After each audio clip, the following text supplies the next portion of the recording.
Okay, so I'm just gonna go really quickly over a numbering system, and I want you to take a look at how this may change the way you look at numbering systems. So if I strike a number 1, typically a long branch 1, but if I strike a number 1 at the top of his head, that pattern looks different.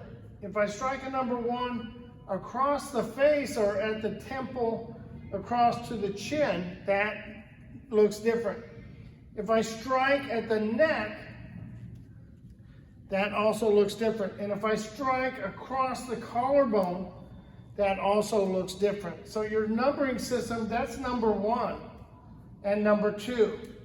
That's also number 1 and number 2. That's also number 1 and number 2. And that's also number 1 and number 2. You could also have a long branch strike, which would be more like that. But it's still what?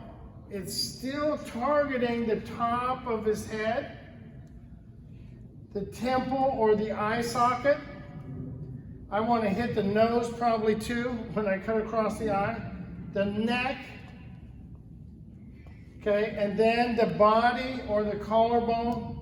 But that's all falls within the number 1, number 2, number 1, number 2, when you talk about a numbering system.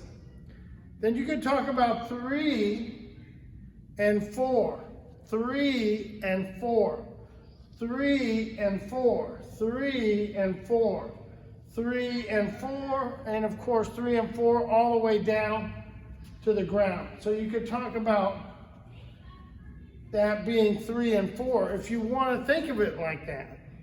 Okay, you could also talk about your strikes being individually used and what the individual targets are. And I think that probably is left out of training in Kali and Eskrima a lot more than it should be. So if you want to educate yourself, then what you do is go ahead and take a bladed weapon. Get any kind of a target. It could be a heavy bag. It could be Bob is wonderful or some configuration of Bob.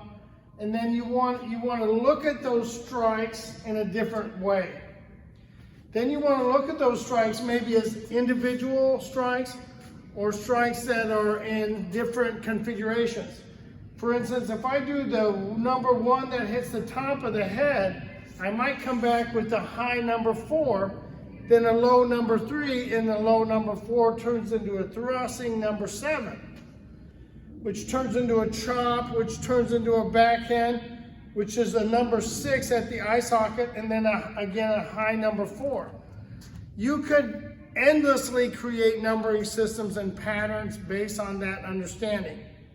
But if you have the number 1, number 2, number 3, number 4, number 5, number 6, number 7, number 8, number 9, number 10, number 11, number 12, 13, 14, 15, you have an understanding, but if you only apply it in that way, you don't actually have an understanding of it. You just have the structure.